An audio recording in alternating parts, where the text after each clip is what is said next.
My name is Elisa, and this is my presentation on the archaeoastronomical site of Uaxactun, Guatemala. That's Antonio. He's going to be our guide for this journey. And this is the book that he handed me when I first arrived at his camping site, that recounts the archaeological findings of Uaxactun from when it was first rediscovered and excavated in 1916. This book is from 1937, and he is showing me the astronomical alignments of Group E, which is facing the east. Here is what the viewing platform of Group E on the west side of the plaza looked like when it was first rediscovered in 1916.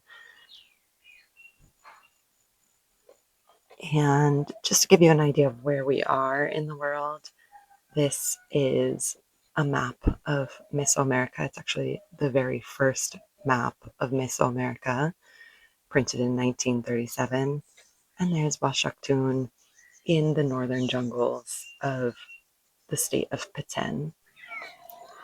This is the village of Uaxactun, which lies right outside of the archaeological site. It was once an airplane landing strip that runs right here in the middle of all these homes, and it has now been converted into a central park of sorts now that there is road access to this area. And just to give you an idea of what walking around this area looks like, a lot of this area has been mapped with LiDAR radar technology, but a lot of it has not been excavated. So anything that looks like a hill is 100% a Maya structure. Here's the arrival at Group E, and this is when I was walking up to the viewing platform, arriving from the west side. This viewing platform was built around the year 300 BCE, whereas the facing observatory structure of the eastern sunrise was built around 100 CE. So about 400 years of consistent observation went into these structures. So the sun would rise right in the center of this middle construction on the day of the equinoxes, both the fall and the spring equinoxes, which is aligned directly east.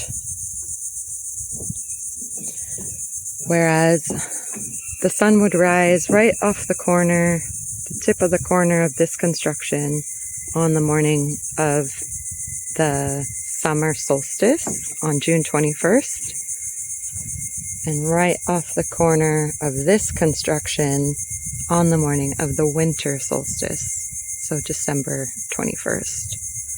This construction is aligned at 24.9 degrees off of direct east, whereas this construction lies at 24.5.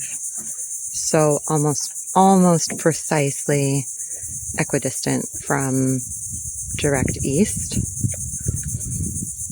And the Maya would have spent day after day, night after night, observing from this platform, which faces the three towers to the east. On the front of this platform, there are huge stone masks or faces made out of stone blocks, in the form of jaguars and of the feathered serpent, which is well known all across Mesoamerica.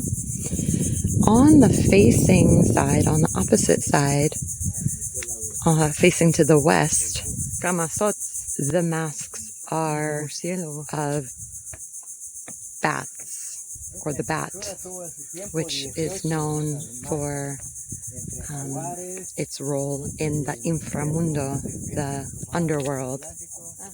And to see that the sun is actually directly above the middle tower. It's about 9:30 in the morning, so well past sunrise.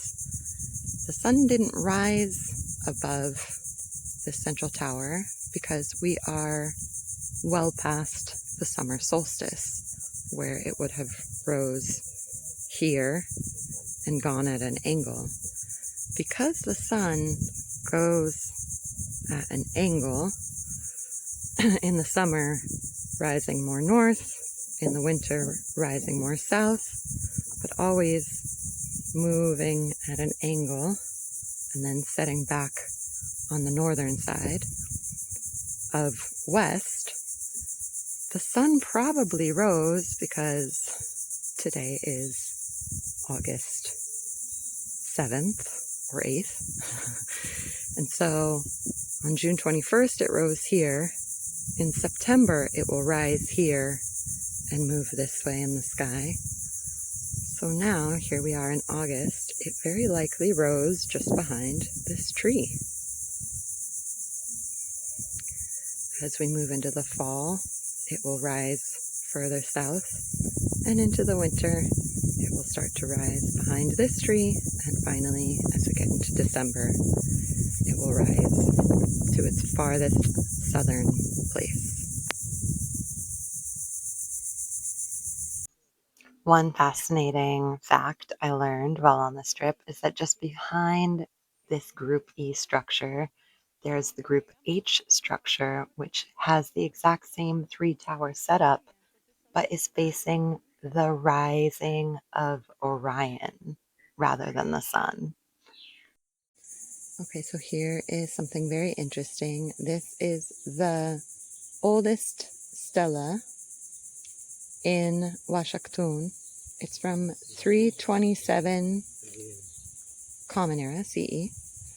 It says it's the oldest in Uaxactun.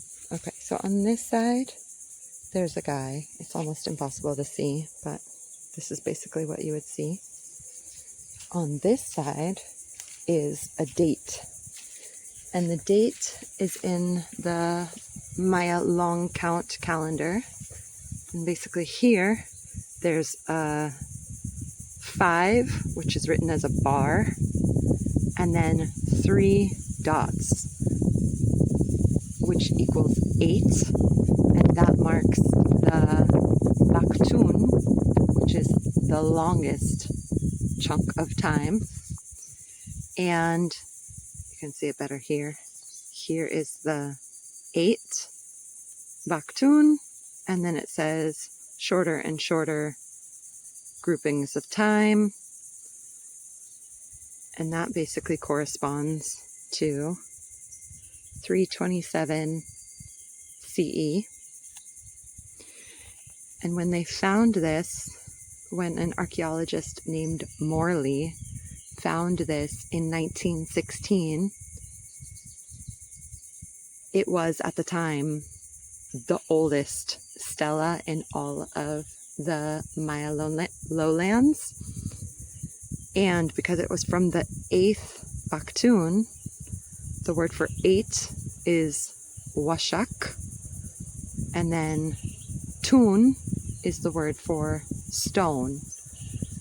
So that is why this site is called Uaxactun, referring to this very, very old stela from the 8th Uaxactun.